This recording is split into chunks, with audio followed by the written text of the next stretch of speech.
Alright, situation. 98, my daughter's born. Late in 98, I moved with my daughter's mom to Throgs Neck Projects. That's in the Bronx. We all good. Her brother was actually doing some time on Rikers Island, C-76, like some short time. When he came home, he was staying with us. We never were enemies. We never were cool. We was alright. Like we bared with each other because we both had to be in a situation. I feel like, you know, it's two sides to every story. My story is I feel like I went out my way to you know, to make his stay convenient, to make it stay more comfortable. I knew it probably was awkward to be living in your mom's house with your little sister and her man, you know what I mean? But when he came home, like, I went out my way, like, I was doing my little thing with the coke, gave him some coke, yo, what you want for this? Do you, get on your feet. Whenever I come home, both ways, like, if he come home and have some weed, I come home and have some weed, here, roll up, here. You know, we tried to keep it friendly. I don't know what was said, like, when I left, like, if he was like, whatever, or how he felt about me when I left, but as much as we tried to keep it friendly, it wasn't, we weren't really friends. Like, we were dealing with each other, but we weren't enemies neither. So we got into a few minor disputes, nothing major throughout the months, or might have been a year or so that I was staying there. But soon after, me and my daughter's mom, we fell out, and I ended up leaving. I moved to Harlem. I'm living in Harlem now. Let's fast forward to the night we get into the altercation. My daughter's mom calls me the night at hand, and she's crying. I don't know exactly what happened with him and her, but they got into it over something. Me and him ended up getting on the phone, dialoguing. It got crazy on the phone. You know, he's yelling, I'm yelling. I asked him it led to me asking about some money he had owed me for me giving him coke. And, you know, he was like, what? Like, he basically told me, like, I was dead, and he ended up telling me you could suck my dick. Over the phone? Over the phone. And I was like, word, all right. I went up there. I get to Throgs Neck.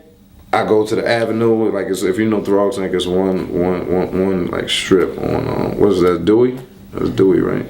Yeah, I go to Dewey because I know he's always out there. That's where he hustles at.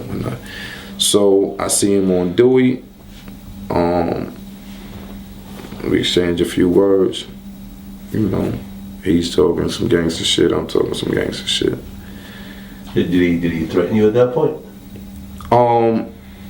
It happened so fast. I don't know that he threatened me. You know, he turned around and just was talking shit. Like, when I ran up on him, he was like, what? Like, well, yeah, you know. I backed out and clapped him. I remember running, leaving the scene. I remember getting rid of the gun. And I remember thinking, damn, like, yo, I fucked my life up. Like, damn, like, you dumbed out. Fuck you do that for? Like, just bugging out. I remember later that evening, I got a call on my cell.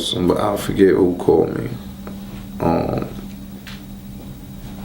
He was like, yo, Sean died. Like, I remember that vividly. I'm thinking, like, damn, I fucked up. Like, I gotta go. That Tuesday, I got on a train to Atlanta. I had a bunch of peoples in Atlanta, and I was down in Atlanta. And so you're essentially on the run at this point. Right. I'm on the run, but not officially. Like, I was never arrested and on the run. I just know that they probably gonna be looking for me, so I basically leave. For the beginning few months, I basically stayed in the house for the most part. Let my little beard grow. I looked like a mad Jamaican. I let my hair grow. I actually ended up getting braids, but like a lot of times when I go out, I had a Rasta hat and I take my braids out, and with the Rasta hat on, it looked like it was dreads in the hat. My hair was so long, and then I had the beard. So, you know, if I had that on with a pair of shades, you probably wouldn't recognize me. If you didn't know me, you definitely wouldn't recognize me. So after a few months, I was able to move around briefly. But in my movements, every now and then, you would get yo, you look familiar. And this is in Atlanta. Like, where I know you from? Or then we go to school together? And I'd be like, nah. What were you doing for money at this point? At that point, a friend of mine was basically holding me down.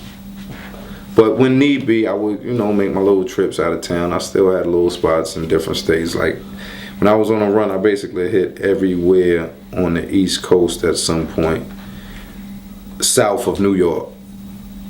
Every state on the East Coast south of New York I hit while I was on a run. So you were just selling drugs, state to state? Selling drugs, booking people, whatever it was. Like, I looked at... Booking people? Yeah. Like, I looked at it like... What does that mean? Robbing people. Oh, robbing people. But I looked at it like this. I'm on the run for a homicide. When I get locked up, I'm never coming home again. So, I'm looking at it like you're going to get 25 to life. So, my mentality was, I had a real fucked up mentality. I had a whatever mentality. If you would have been like, yo, Chief, what's up? I'm going to the moon tonight. I'd be like, all right, what time we leaving? Like, whatever. That was just my whole outlook on life, because I felt like if I get locked up, all these other charges don't matter. Yeah, life is over. Yeah. Like, now I always liked guns, but I never was a stick-up dude.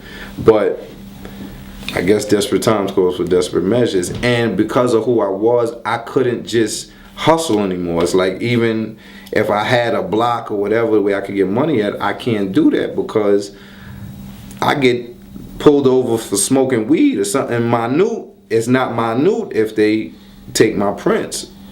You understand what I'm saying? Right. Because I'm facing homicide charges in New York. So I didn't really have the patience to really sell drugs like that. I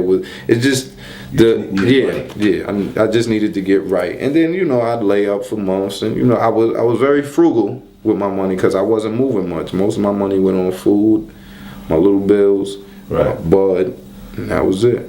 How far into the being on the run thing before they put you on America's Most Wanted? The case happened early January 2000. They put me on America's Most Wanted in November of 2000. So 10 months in or so. Right.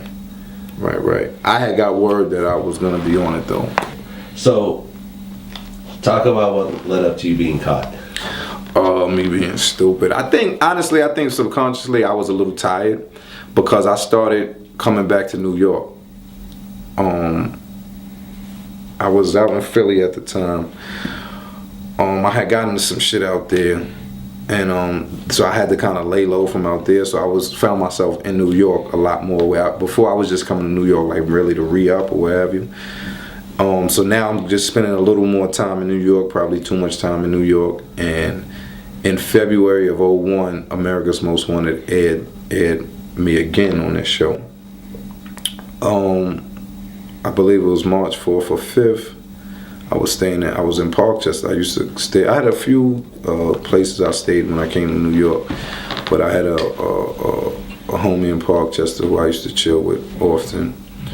And I happened to be at his crib that night, and about 5 in the morning, they was banging on the door. And we was too high to jump. How long were you locked up before they finally worked out your sentence? I got locked up. Like I said, I did about 4 or 6 months in the Tombs, about 30 months on Rikers Island. I ended up copping out to 14 years. But I just want to say this too. I want to send my condolences to Sean's family, to the whole Raymond family, firstly to his son, and because his son, I knew his son good. I watch his son. I babysit his son. To his son's mother rather. Because of me, her son don't have a father. To my daughter's mother, to Vicky, and to their whole family. I took their brother. That's something that you can't give back. And a lot of people, it was some street shit. We both was in the streets, so I didn't take it that seriously then. I took it as, well, that's what happens. But looking back, I realized that, I messed up not only my life and the lives of so many people, from my family to his family, and I do want to send my humblest apologies. And that's one of the worst things you could do, because life is one of the few things you can't get back. I wish I could take back what I did, only because number one, who am I to take to be the judge of the judgment man for somebody's life? Number two, that was my daughter's uncle. That was my daughter's mother's brother. And that situation didn't call for that. It was tempers flared. It was a lot of emotions, and I let my emotions supersede my intelligence. But his hand didn't call for that. He wasn't a threat to my life like that. Where, don't get it twisted. I was in the streets, and it was a lot of shit I done did, and I can't really justify that one. Like I fucked up. Have you talked to his son since that happened? No, I haven't. I have like a stipulation with my parole. Like, I'm not to really have any contact with the family. I had to actually get permission to have contact with my daughter, and my daughters, and Mariah was 19, as well as my daughter's mom. My PO actually spoke to all of them, and my daughter's mom okayed for me to have a relationship with my daughters, and for me to correspond with her. What was your relationship with your daughter's mom after, you had killed her brother? It was weird. It was like, Vicky and I was so cool for so long. Like, we knew each other a long time. So she was like feeling crazy. It's like, damn, my brother's gone, but my baby father's gone. Like, she didn't want to lose both of us. So it was like, at times she'd be like, yo, Chi, I understand. I know you ain't mean to do that. Like, I know you didn't, I know you wouldn't do that to Sean, like, purposely, like, just maliciously want to, cause him harm. I know you was mad. But then other times she'd be like, yo, like, what the fuck? Like, yo, you killed my brother. Like, why are you calling me? So she would go back and forth. Like, it was literally like, whenever I called, I don't know what Vic I'm gonna get. You know what I'm saying? And it was frustrating for me, but looking back now, it's like, I gotta understand it, because she probably was torn between the both of us at the same time. I have a nice relationship with my daughter, and she probably wants that, but what about her family? Her family probably feel like, why you even letting him see his daughter? How do you think his son feels? The son, like, that's a rough one, because little Sean was so young at the time. I don't know. How old was he? I think he was about maybe 12 or 13. But we would hang out, like, I would have him and my little cousins, like, we would go on our little expeditions. He wasn't a baby, though. He was not a baby, but he was old enough to know what it was, but I don't think old enough to truly understand. So, I mean, if I had to guess, I'd say, sure, he hates me. I killed his father. I don't know. Do you ever think you'll talk to him at some point? I wouldn't mind talking to him. I feel like if I ever pop off crazy, whether it's music, acting, whatever of my endeavors that I'm into, I feel like I owe him something. Definitely.